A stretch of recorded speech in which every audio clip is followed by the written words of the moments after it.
penutupan ataupun perayaan awal tahun.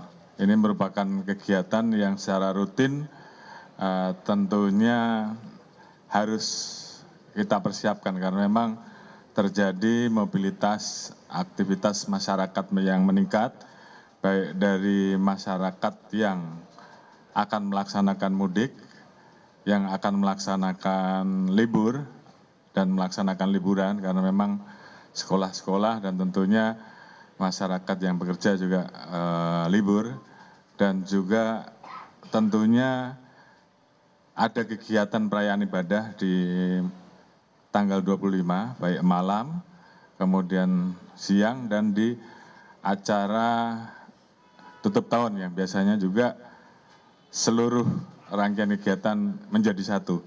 Mulai dari perayaan tutup tahun yang biasanya dilaksanakan kegiatan-kegiatan masyarakat, mulai dari konser, musik, kemudian kegiatan-kegiatan lain yang sifatnya pelaksanaan perayaan tutup tahun. Di satu sisi juga tentu ada kegiatan perayaan di tempat-tempat ibadah yang biasanya dilaksanakan oleh umat Nasrani, namun juga di masjid-masjid juga biasanya di beberapa wilayah tempat tertentu ada.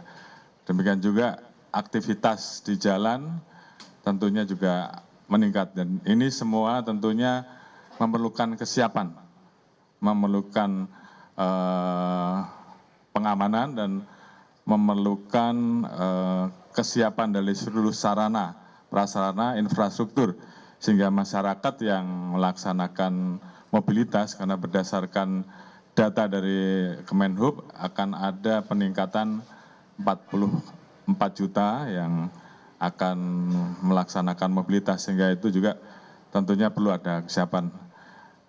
Siang hari ini kita semua membahas mulai dari bagaimana mempersiapkan infrastruktur jalan agar mudik di akhir tahun ini bisa berjalan dengan baik seperti yang pada waktu itu dilaksanakan sebelumnya di Hari Raya Idul Fitri, dan mudah-mudahan kali ini bisa lebih baik.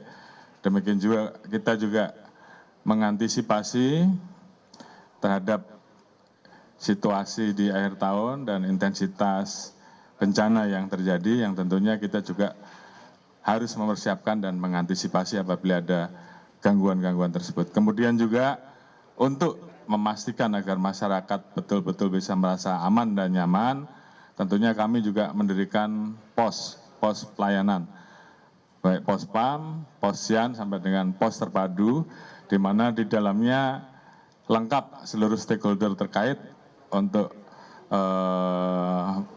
bersama-sama bekerja di lapangan.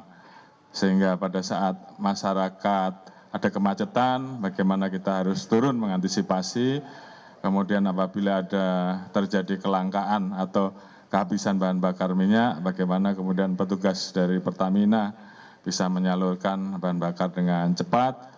Kemudian bagaimana kita berkoordinasi untuk memastikan BMKG, Basarnas, kemudian BNPB semuanya siap apabila terjadi situasi darurat yang harus dilakukan untuk melakukan evakuasi penyelamatan, termasuk menyambungkan ke rumah sakit terdekat. Itu semua tentunya harus kita siapkan. Sarana prasarana, moda-moda transportasi angkatan udara,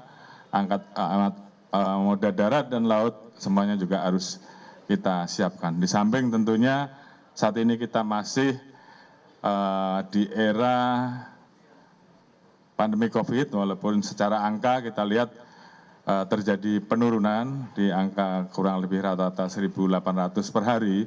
Namun demikian, pasca dari Nataru di waktu yang lalu terjadi kenaikan, sehingga tentunya kita tetap mendorong masyarakat untuk melaksanakan dan mematuhi aturan-aturan yang diatur di dalam PPKM level 1, aturan perjalanan terkait dengan syarat-syarat yang diatur di dalam syarat-syarat perjalanan, termasuk masalah penggunaan vaksin booster. Oleh karena ini kita juga dorong, karena angkanya juga 65%, harus terus ditingkatkan supaya bisa terus meningkat, sehingga vaksin booster semuanya bisa terlaksana dan masyarakat yang melaksanakan kegiatan aktivitas juga semuanya aman. Mungkin secara menyeluruh kurang lebih 166.000 orang nanti yang akan diturunkan untuk melaksanakan kegiatan pengamanan di kepolisian, disebut dengan operasi lilin, akan mulai berjalan kurang lebih 11 hari, mulai kita laksanakan nanti gelar di tanggal 22 ataupun 23 sampai dengan tanggal 3. Dan tentunya kita semua akan berusaha semaksimal mungkin agar seluruh rangkaian kegiatan dan aktivitas masyarakat di akhir tahun semuanya bisa berjalan dengan baik. Dan kemudian ada jalur-jalur baru yang tadi sudah jadi, yang tentunya menjadi pilihan-pilihan bagi masyarakat sehingga bisa menikmati perjalanan mudik dengan baik. Dan tentunya seluruh sektor pariwisata juga tadi kita himbau untuk mempersiapkan semuanya sehingga masyarakat bisa melaksanakan liburan di akhir tahun dengan nyaman dan aman. Mungkin itu yang bisa kami sampaikan.